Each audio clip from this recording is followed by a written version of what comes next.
غزوہ خیبر میں جاتے وقت حضرت عامر بن الاقویٰ کچھ اشعار پڑھ رہے تھے۔ ان کے اشعار کو سن کر حضور صلی اللہ تعالی علیہ وسلم نے ارشاد فرمایا، یہ کون ہے؟ صحابہ کرام رضوان اللہ تعالی علیہم اجمعین نے عرض کیا، یا رسول اللہ یہ عامر ہے۔ حضور علیہ الصلاۃ والتسلیم کو جب بتایا گیا یہ عامر بن الاقویٰ ہے تو حضور نے پھر ان کے لیے دعا فرمائی، یرحمہ اللہ، یعنی اللہ اس پر اپنی رحمتیں فرمائے۔ اور چونکہ حضور صلی اللہ تعالی علیہ وسلم ایسی جگہ پر ایسی سچویشن میں کسی خاص آدمی کے لیے دعائے مغفرت فرما دیتے تھے تو شہادت اس کے لیے واجب ہو جایا کرتی تھی۔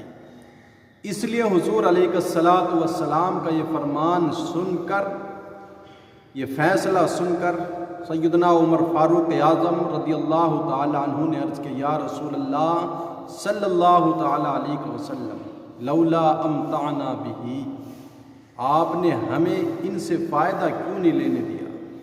یعنی آپ نے ان کے لیے دعا فرما دی یرحمہ اللہ، تو اب ان کے لیے تو شہادت واجب ہو چکی ہے، یہ اس غزوے میں شہید ہو جائیں گے، آپ چاہتے انہیں اور زندہ رکھتے اور ہم ان سے بہرہ مند ہوتے۔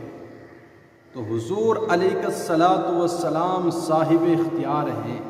اس واقعے اور حکایت سے پتہ لگتا ہے کہ حضور نبی رحمت صلی اللہ تعالی علیہ وسلم اپنی منشا، اپنی خواہش کے مطابق جس کو چاہیں اس کو زندہ رکھ سکتے ہیں، اور جس کے لیے دعائے مغفرت فرما دے تو شہادت اس کے لیے واجب ہو جاتی ہے۔ تو پھر جو شخص کہتا پھرے آج معاشرے میں، سماج میں کہ نبی کے چاہنے سے کچھ نہیں ہوتا، وہ کتنا بڑا گمراہ بددین ہے۔